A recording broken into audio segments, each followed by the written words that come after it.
आज के इस लेक्चर में मैं आपको लॉजिक डायग्राम बनाना सिखाऊंगी और ट्रुथ टेबल बनाना सिखाऊंगी। लॉजिक डायग्राम हमेशा किसी बूलियन फंक्शन की बनती है, ये लॉजिकल फंक्शन की बनती है। आप देख रहे हैं यहाँ पर येलो कलर में पेज 38 में कि येलो कलर का एक पोर्शन बना हुआ है पेज पर, जिसमें पहले पहले जो ऊपर है तस्वीर आपको नज़र आ रही है वो लॉजिक डायग्राम है।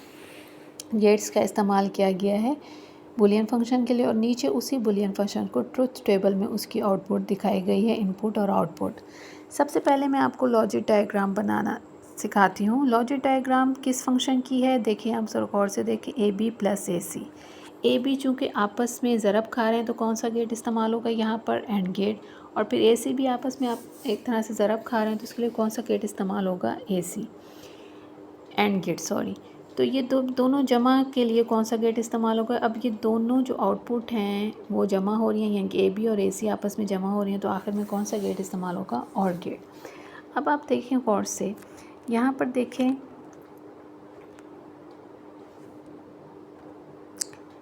यहाँ पर ए एक इनपुट है, बी दूसरी इनपुट है, ये दोनों आपस में इनको एंड गेट के ज़रिए जोड़ा गया तो आउटपुट क्या दे रहा है, and gate A B. A B एक आउटपुट है एंड गेट की। अब देखें जो ये दूसरा गेट है इसमें सी तो है ऑलरेडी, सी आ रहा है इसके अंदर, लेकिन ए चूँकि ऊपर भी इस्तेमाल हो रहा है तो नीचे हम उसको यहाँ से खींच के उसकी लाइन यहाँ इस दूसरे गेट में यानी कि एंड गेट में डाल देंगे।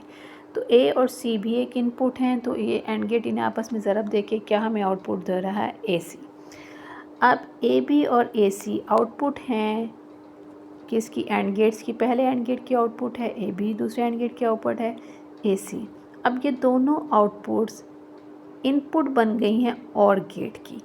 अब गौर से देखें, ये दोनों जो इनपुट हैं वो कहाँ जा रही हैं, और गेट में। और गेट में मैंने पहले भी बताया, और गेट आपस में इनपुट्स को जमा करता है। तो ए बी और ए सी जो दो इनपुट्स थी उन्हें और गेट ने जमा करके हमें आउटपुट दी A B plus A C. ये थी logic diagram A B plus A C एक बूलियन फंक्शन की। अब ट्रुथ टेबल है ए बी प्लस ए सी का। आप गौर से देखें, ए बी सी तीन इनपुट इस्तेमाल हो रही हैं, फिर ए बी आपस में ज़रब खा रहा है, ए सी आपस में ज़रब खा रहा है, फिर ए बी प्लस ए सी ये इसकी आउटपुट है। मैं पीछे आपको पढ़ा चुकी हूँ, अगर तीन इनपुट्स हों तो किस तरह उनकी इनपुट्स बनती हैं। पहले तीनों की 0 0 0, फिर 0 0 1, फिर 0 1 0, फिर 0 1 1 1 0 0 1 0 1 1 1 0 और 1 1 1। देखें अब ये कैसे आई, मैं पहले भी आपको क्लास में बता चुकी हूँ कि 0 0 0 का मतलब क्या है, 0 की 3 बिट्स तक तर्जी। 0 0 1 का मतलब है 1 बिट्स तक तर्जी, यानी कि 1 की 3 बिट्स तक तर्जी। 0 1 0 का मतलब है 2 की 3 बिट्स तक तर्जी। 0 1 1 का मतलब है 3 की 3 बिट्स तक तर्जी। 1 0 0 का मतलब है 4 की 3 बिट्स तक तर्जी। 1 0 1 का मतलब है 5 की 3 बिट्स तक तर्जी। 1 1 0 का मतलब है 6 की 3 बिट्स तक तर्जी।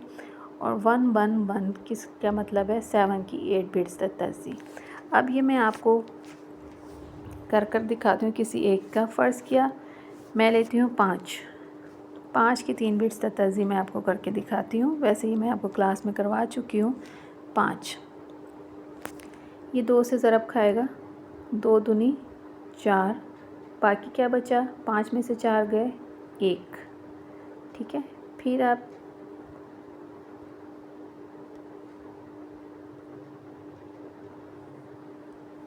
थोड़ा से ऊपर ले जाएंगे,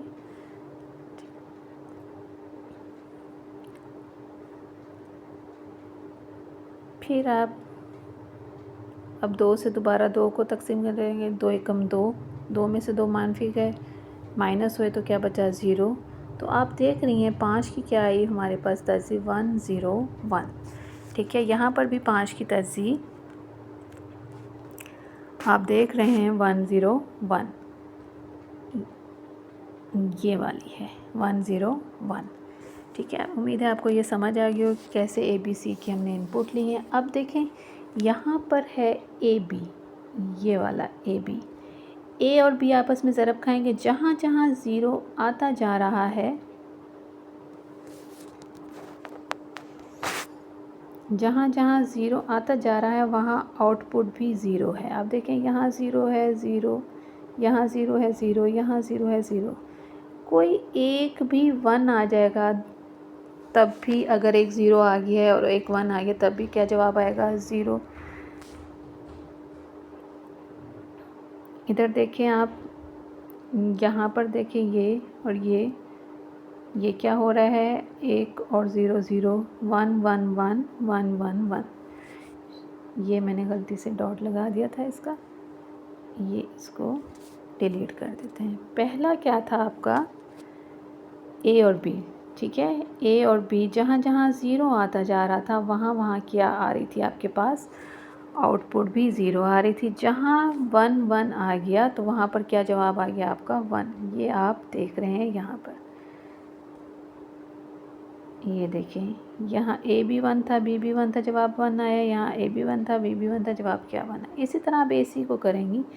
ए ज़ीरो है तो ज़ीरो, ए फिर 4 दफ़ा ज़ीरो है, यहाँ ज़ीरो आ गया। 5वें में ए तो वन हो गया लेकिन सी ज़ीरो है तो तब जवाब भी ज़ीरो आया। ज़ीरो का कोई पहाड़ा नहीं है तो ज़ीरो जिस चीज़ से ज़रब खाएगा उसे ज़ीरो ही करेगा, मैथ में भी और बूलियन फंक्शन में भी। तो यहाँ पर भी क्या है? ए सी क्या आ रहा है आपके पास? ज़ीरो ही आ रहा है। इसी तरह यहाँ पर आप देखेंगे वन और वन, यहाँ जवाब क्या आया? वन। ए की कीमत भी वन है, सी की कीमत भी वन है। यहाँ क्या है? वन और ज़ीरो, जवाब क्या आया? ज़ीरो। यहाँ पर ए वन है, सी वन है तो जवाब क्या आया? वन। यहाँ तक तो हो गया ए बी और ए सी आपस में एंड गेट वाला काम पूरा। अब यहाँ पर जो है और गेट वाला काम इस्तेमाल हो रहा है, ये वाला, यानी कि ए बी जो आपने लिया है और ए सी उसको आपस में जमा कर दें। आप देखेंगे इसमें आउटपुट में कि जहाँ एक भी वन आ गया जवाब क्या आ रहा है? वन। यहाँ चूँकि सारे ही ज़ीरो थे तो जवाब ज़ीरो आया यहाँ पर। अब देखिए यहाँ पर एक वन आ गया इन दोनों में, यानी कि इन दोनों में एक वन आ गया तो इसलिए जवाब क्या आया? वन। यहाँ पर भी एक वन आ गया, जवाब क्या आया? वन। यहाँ पर दोनों ही वन है तो जवाब क्या आ गया? वन। इस तरह ये इसकी आउटपुट है। ये पूरी एक बूलियन फंक्शन है, उसकी हमने क्या बनाई है? Truth table. उम्मीद है आपको समझ में आ गया होगा। पहले ए बी सी इनपुट ली, फिर ए और बी को आपस में ज़रब दिया, फिर ए और सी की और हमने आपस में ज़रब दिया और आउटपुट ली, फिर ए बी और ए सी को आपस में क्या किया? जमा किया।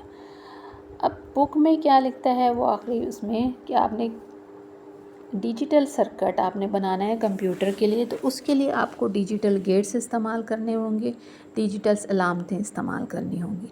एक लॉजिक डायग्राम अलामतों के ज़रिए डिजिटल सर्किट्स के काम की अक्कासी करती है। यहाँ आप दे रहे हैं एंड गेट और गेट, इसकी अलामतें आप देख रहे हैं, ठीक है, जो इसके इनफरादी लॉजिक गेट से मुताल्लिक़ है। अब देखिए यहाँ पर 3 इनफरादी गेट्स इस्तेमाल हो रहे हैं। पहले 2 क्या थे आपके पास? And gate. तीसरा क्या था आपके पास? और गेट, ठीक है। एक लॉजिक डायग्राम बनाने के लिए आपके पास ज़रूर कोई ना कोई बूलियन फंक्शन होना चाहिए। हमारे पास बूलियन फंक्शन क्या है? ए बी प्लस ए सी, ठीक है। ऑपरेशंस को, यानी कि ए बी एक ऑपरेशन है चूँकि आपस में ए और बी ज़रब खा रहे हैं, ए सी भी एक ऑपरेशन है, उसमें भी ए और सी आपस में ज़रब खा रहे हैं, फिर ए बी और प्लस ए सी तीसरा ऑपरेशन है जिसमें ए बी और ए सी की जो भी आउटपुट निकली है वो आपस में जमा हो रही है, ठीक है। ऑपरेशंस को अंजाम देने के लिए गेट्स को तरतीब दें। देखिए पहले 2 गेट्स हमने ए बी और ए सी रखे क्योंकि आखिर में हमने ए बी और ए सी को जमा करना था, इसलिए हमने तरतीब में पहले 2 गेट्स क्या रखे? एंड गेट, और आखिर में हमने क्या किया? इन दोनों गेट्स की जो आउटपुट थी उन्हें जमा कर रहे थे, किसके ज़रिए? और गेट के ज़रिए। तो हमारा जवाब क्या है? ए बी प्लस ए सी।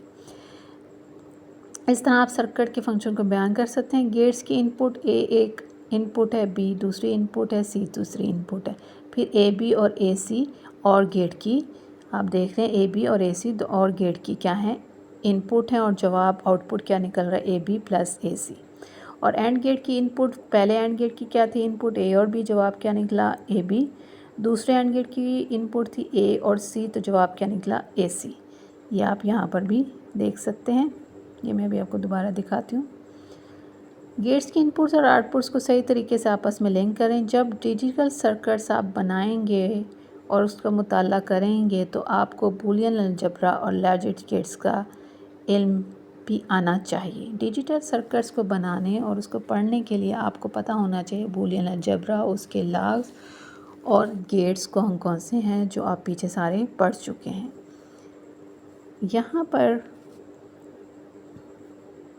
देखिए आप ये logic diagram A B C 3 inputs हैं, इनफरादी इनपुट्स हैं। यहाँ देखिए आप 2 गेट्स हैं ए बी ए सी और फिर इन दोनों को आपस में जमा किया रह जाए ए बी प्लस ए सी से। ये टॉपिक यहीं पर ख़त्म हो गया। अगला टॉपिक इंशाल्लाह कल मैं आपको पढ़ाऊँगी।